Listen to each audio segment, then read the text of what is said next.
Quelle est la différence entre les mots zehi et kanarazu? Alors ça, ce sont 2 petits mots qui sont pas mal utiles, ouais, niveau GLPT4, hein. Je pense que, ça c'est assez intéressant de les voir à ce niveau-là. Donc zehi et kanarazu, ce sont 2 adverbes qui vont vous permettre de, justement rajouter des nuances dans votre phrase.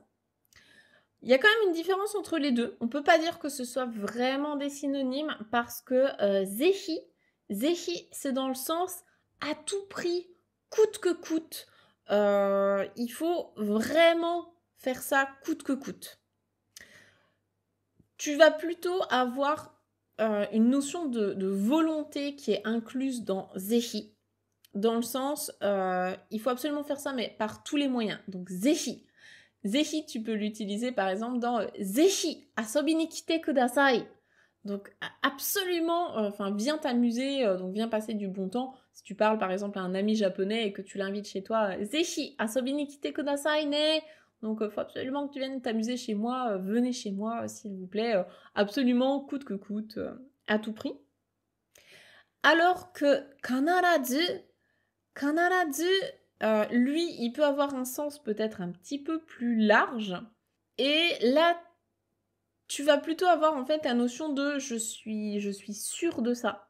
Je suis sûre à 90, presque 100% de ça. Souvent, tu vas pouvoir même d'ailleurs le remplacer par kitto. Donc kitto, c'est ah ben à coup sûr c'est comme ça, je suis persuadée de ça.